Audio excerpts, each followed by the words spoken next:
لیکن Peoples party کو یہ ہو رہا ہے کہ بھائی یہ ہمارے ساتھ تو کوئی اور ہی گیم شروع ہو گئی ہے، نہ صرف ہمارے ساتھ ایک نیا قسم کا احتساب شروع ہو گیا ہے، بلکہ ہمیں تو یہ اشارے بھی مل رہے ہیں کہ پیپلز پارٹی کو شاید 2023 کا یا 24 کا جو انتخابات ہوگا اس میں سندھ میں بھی جو میجورٹی ہے وہ نہ لینی دی جائے، کچھ اور فارمولا کر لیا جائے، کوئی نئی طاقت کھڑی کر لی جائے، کیونکہ آپ کو پتہ ہے طاقتیں تو ہمارے ملک میں کھڑی ہو جاتی ہیں نا. مطلب میں گفتگو کر رہا تھا، نصرت جاوید صاحب تھے تو انہوں نے بڑی وائٹل بات کی، کبھی باپ پارٹی بھی تو بن گئی تھی نا. آپ کو پتہ ہے باپ پارٹی کیسے بنی تھی؟ کہ وہ زہری صاحب کی حکومت تھی، چیف منسٹر تھے، یہاں سے شاہد خاقان عباسی صاحب وزیر اعظم تھے اس وقت. یہ پی ایم ایل این کا وہ دور ہے جب میاں نواز شریف ڈسکوالیفائی ہو چکے تھے. تو وہ اب یہ دیکھیے کتنی مذاق کی بات ہے کہ یہاں سے وہ ان کے خلاف کوئی نو کانفیڈنس وغیرہ کو آ گیا، زہری صاحب کے خلاف کوئی مسئلہ بڑا ٹھیک ٹھاک ہو گیا، تو وہ یہاں سے جب گئے خاقان عباسی صاحب نے کہا کہ میں جاتا ہوں اور میں جا کے وہاں لوگوں کو کہتا ہوں کہ بھئی یہ 1 سال رہ گیا ہے، حکومت ہے پی ایم ایل این کی، یہ چلے، اور آپ لوگ کیوں ناراض ہیں چیف منسٹر سے اور کیوں ادھر ادھر ہو رہے ہیں. تو جب لوگوں کو میٹنگ کے اندر بلایا گیا کہ بھئی شاہد خاقان عباسی وزیر اعظم پاکستان بلوچستان آ گئے ہیں تو کدھر ہیں وہ لوگ، تو لوگوں نے کہا جی وہ تو ادھر کہیں کینٹ میں بیٹھے ہوئے ہیں، ان لوگوں کو تو ادھر باقاعدہ طور پر بٹھایا گیا ہے، وہ نہیں آ سکتے. یعنی وہ پر مقتدر حلقوں نے بٹھا دیا تھا اور باپ بننی تھی، پھر وہ باپ بھی پھر آپ کو پتہ ہے جس طریقے سے بنائی گئی.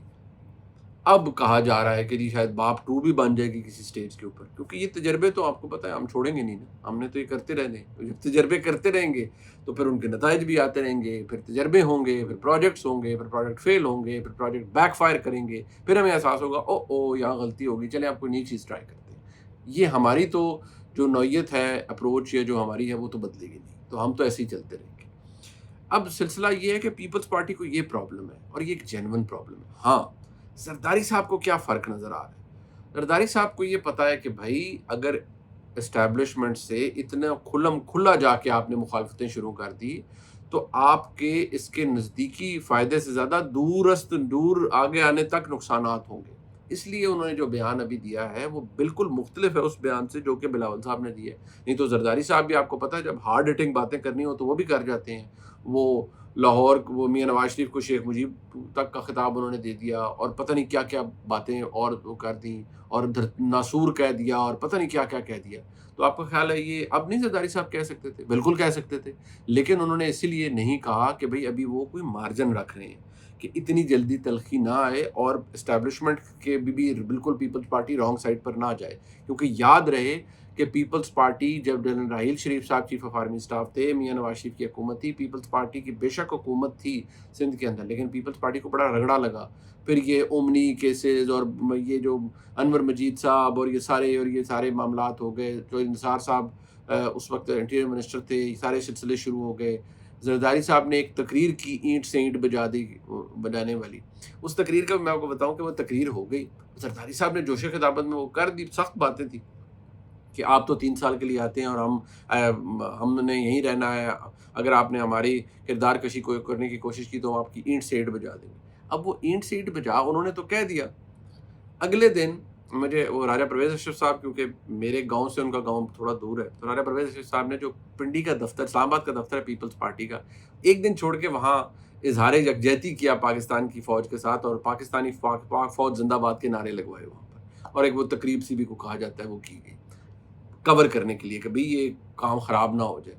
زرداری صاحب کو پھر بہت عرصہ جب تک راحیل شریف صاحب رہے، زرداری صاحب کو ملک سے باہر رہنا پڑا. اگر آپ کو یاد ہوگا جو اپیکس کمیٹی سندھ کی بڑی تھی اور بڑا وہ ایک تھا کہ پتہ نہیں کیا ہو رہا ہے سندھ کے اندر، وہ سارا سلسلہ چیزیں جو ہیں وہ اس کی وجہ سے وہ تو آلریڈی ایک ایپیسوڈ پیپلز پارٹی کے ساتھ ہو چکا ہے. پیپلز پارٹی کی طرف سے بلاول صاحب کی پوزیشن اگریسو ہے، لیکن زرداری صاحب یہ نہیں چاہتے کہ بھئی ہم اسٹیبلشمنٹ کے بالکل ہی انہیں اپنا مخالف کر لیں جیسے عمران خان صاحب نے کر لیا. وہ نہیں چاہتے زرداری صاحب. تو یہ اصل بات ہے کہ فرق کیا ہے یعنی بیٹے یعنی بلاول صاحب کی باتوں میں اور زرداری صاحب کی بات میں. اب ذرا آپ آگے آ جائیں. آگے دیکھیں امپورٹنٹ چیز کیا ہے. امپورٹنٹ چیز یہ ہے کہ جو معاملہ جو سانحہ 9 مئی ہوا سب کچھ ہو گیا. ایک بات تو دیکھیں غلط ہے یا یہ صحیح ہے. یہ تو غلط ہے نا کہ ڈاکٹر یاسمین راشد صاحبہ کی وہ آڈیوز ہیں اور وہ سارا کچھ اور وہ کور کمانڈر ہاؤس چلے گئے اور سب کچھ ہو گیا. عالیہ حمزہ صاحبہ نے کہا، ویڈیو پہ بیان موجود ہے نا کہ جی لوگ گھس گئے ہیں، جی اب کینٹ میں بھی گھس گئے اور وہاں پہ بھی گھس گئے. اور خان ان لوگوں کو معافی تو میں نے آپ کو بتایا تھا کوئی نہیں ہے. لیکن ان کی دیکھ لیں کہ یہ تگڑے ہو کے اپنی جماعت کے ساتھ کھڑے تو ہوئے ہیں. عمر سرفراز چیمہ دیکھ لیں, میاں محمود الرشید صاحب دیکھ لیں, ڈاکٹر یاسمین راشد صاحبہ دیکھ لیں, یہ لوگ تو کھڑے ہوئے ہیں. اب خدیجہ شاہ صاحبہ بڑے پریولیجڈ خاندان سے ہیں لیکن معافی کوئی نہیں ہے. ڈاکٹر یاسمین راشد کے حوالے سے متعدد لوگوں نے پلی کی ہے مقتدر حلقوں سے کہ یہ بیمار ہیں, خاتون ہیں, ذرا دیکھ لیں. انہوں نے کہا جی کہ کوئی اپنی بات پر پشیمان تو ہو, کوئی یہ تو کہے کہ بہت بڑا ظلم کر لیا, غلطی ہو گئی. وہ کہتے ہیں کہ نہیں, ہم نے جو کیا ٹھیک کیا. تو جب آپ یہ شروع کر دیتے ہیں کہ ہم نے جو کیا ٹھیک کیا تو پھر معافی نہیں ملتی, اور جب معافی نہیں ملتی تو پھر معاملات کنٹرول سے باہر ہو جاتے ہیں. اب جو جے آئی ٹی بنی تھی, اس جے آئی ٹی نے اپنی رپورٹ, وہ اب سامنے آ جائے گی, بڑی بڑی اچھی تگڑی رپورٹ انہوں نے بنائی ہے. انہوں نے کہا جی ہم نے عمران خان صاحب کو بھی بلایا تھا, ہم نے اب یہ لوگوں کو کراس کوسچننگ بھی کی ہے, ہم نے پوری انویسٹیگیشن کی ہے, یہ سوچے سمجھے منصوبے کے تحت ہوا تھا. لہٰذا اب جو فارمل کام ہے وہ اب سٹیج آ رہی ہے کہ جی یہ لوگ ہیں.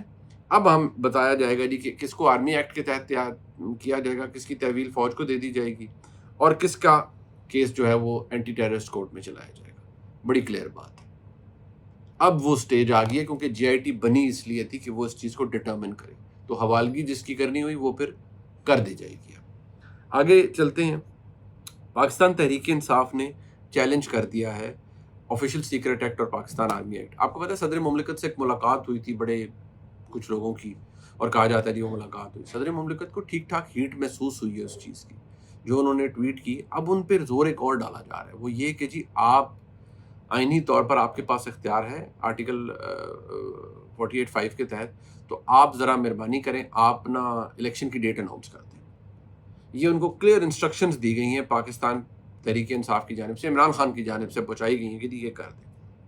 اب صدر صاحب جن کی مدت میعاد اور مدت ملازمت یعنی کہ جو ٹینیور ہے پورا ہو چکا ہے, وہ اس لیے وہاں پر بیٹھے ہیں کیونکہ ان کے پاس آئینی طور پر ایک سپیس موجود ہے کہ جب تک نئے نہیں آتے صدر, وہ کنٹینیو کر سکتے ہیں. مطلب وہ آؤٹ گوئنگ ہے لیکن وہ کنٹینیو کر سکتے ہیں.